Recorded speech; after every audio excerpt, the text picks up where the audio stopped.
I just love that hymn. And through the gates of pearl, you sang that line. When somebody invited me to join the online business connection group, LinkedIn, I had to have a company. So if you look on LinkedIn, you'll see Reverend David Blake, or Captain Reverend David Blake, Pearly Gates Incorporated. That's where I get some of that stuff, okay, from some of these hymns that just speak to us in ways that are profound and also wonderful. In the first lesson, Isaiah gives us the promise of a feast to come. At the feast, there'll be good wine, good food. Gone will be any fear or any worry about death. Gone will be the feelings of remorse and guilt about anything we may have done. It will be a day of eternal rejoicing and gladness. So says Isaiah. And then in the second lesson, we hear more of the same from John. The writer of Revelation gives us another vision of a place where there are no more tears, no more crying, no more disappointments, and a promise of all things being made new. And then in the gospel, we hear Jesus speak with the authority of God, powerful enough to raise the dead. So today, All Saints' Day, the day All Hallows' Eve is about, our task is to remember and remind ourselves of all the saints that we have known and the good that they have done, and then renew our vision of how it will all turn out when death is banished forever and people live joyously in the kingdom that is to come, and then regain our confidence in Jesus' ability to raise the dead. So for you to take home with you, I have 3 R words. Remember, remember, renew, and regain. Okay? So first, we're to remember the saints that we have known. When I was asked to speak at the 75th anniversary of the first church I served, I reminded them of how God had been faithful to them through all those years. And my best line in that sermon was this: God has been faithful to the people of this church through the people of this church. And I mentioned 5 or 6 of the ones that I had grown close to while I was there, who had long since died. But at each name I mentioned, faces of the families and friends lit up because they loved those people as much as I did. It is good to remember fondly in our lives the saints who have touched us. The saints who have touched us in this church. Janet and I have been around here long enough to remember some of the saints of St. John. I cried when Eileen Chappell died. Her husband Bob's sterile love affair with my wife drew us closer to him. I have mentioned Morden and Gloria Post before, and Gloria's ability to handle just about anything life hands any of us with courage and good humor. I've told you before about Joyce's husband Lou, who was a minister's assistant. He went through the training and he took that job very seriously. Of the many things I do, I try to keep the service to an hour or less. I don't know if you've noticed that. But sometimes I'll leave things out so that we can get done and out of here by 11:30. Maybe you haven't noticed. Lou noticed. And one time after I'd sped through the liturgy, he said, "Pastor, after the service, could you at least wait till the organ stops playing before you start talking?"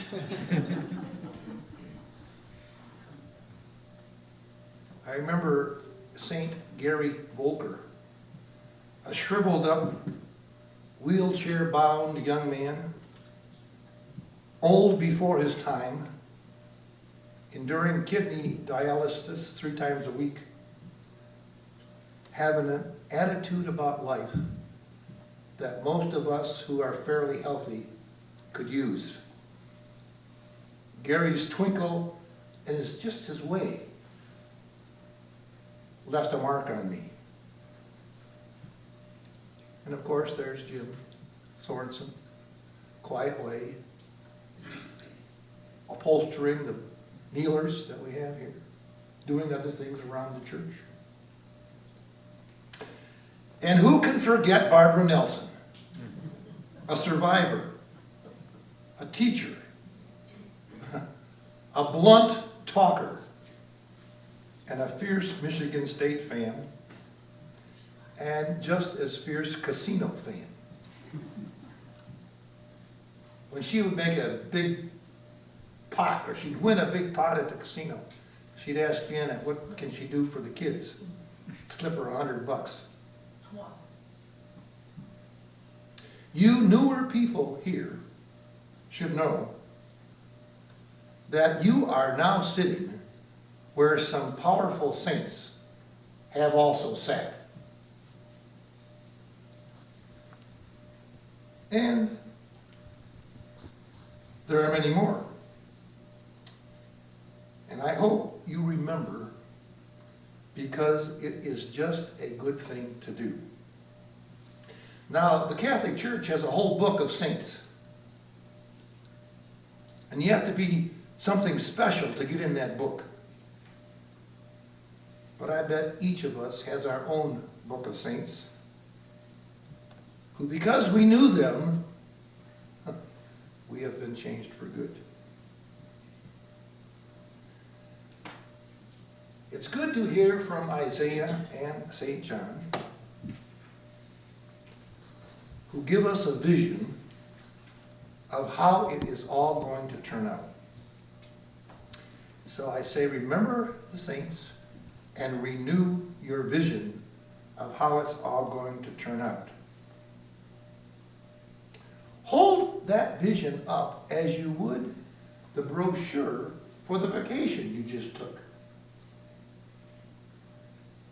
Hold it up as a brochure for a vacation you may be planning. Use these visions that give us an idea of where we are going.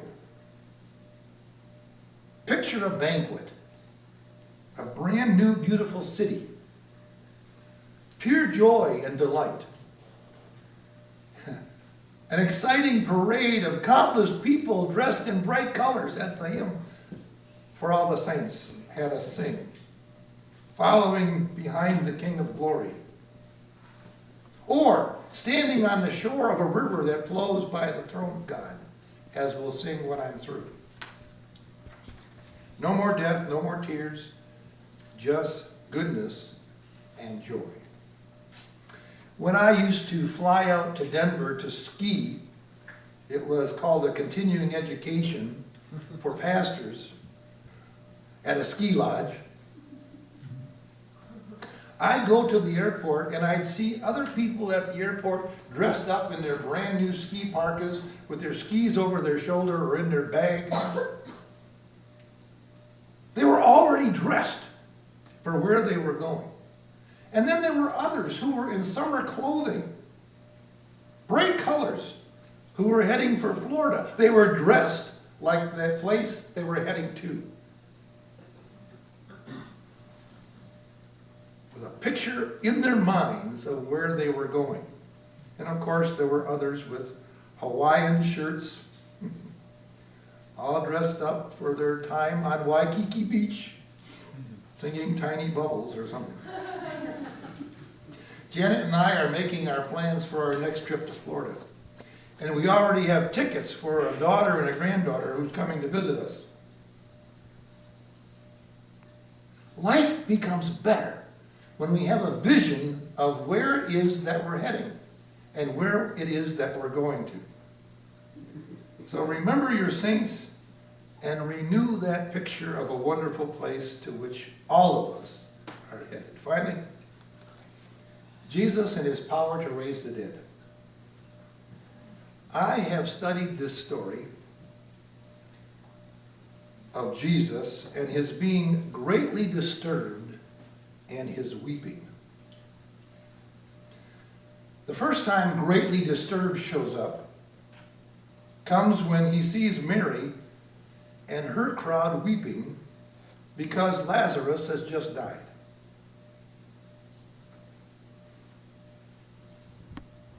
And he says, and then it says, Jesus began to weep.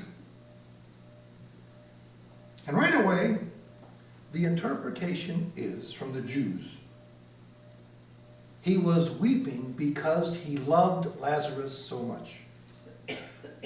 And then come the hecklers, accusing Jesus of being derelict in his duties. And we hear the second time that Jesus became greatly disturbed. Now, my take on this is that both his weeping and his greatly disturbed had nothing to do with his feelings about Lazarus. They had to do with the unbelief of Mary and the crowd. It's like he's weeping. Do you still not get it? And so to convince them once again, to help them in their unbelief, once again Lazarus, who they thought was on his way to the banquet, was brought back to life to show Jesus' power to raise the dead. And that even about our own death, there is no need to weep. Jesus raised Lazarus, and so it will be with us. And we need to regain that confidence. Remember, renew, regain. Remember today all the saints who helped make you who you are. Well, I've got a list. Renew your picture of forever. And use John's vision or Isaiah's vision or make up your own vision. And keep that vision in front of you. Of a feast that lasts forever. And then regain your confidence in the power of Jesus to raise the dead. I forgot the smiling face of Dagmar Sanketeer, which I'll never forget either. With a gentle way, Joanne. Remember the saints. Renew your picture and regain your confidence. Now, we're going to sing. Shall we gather at the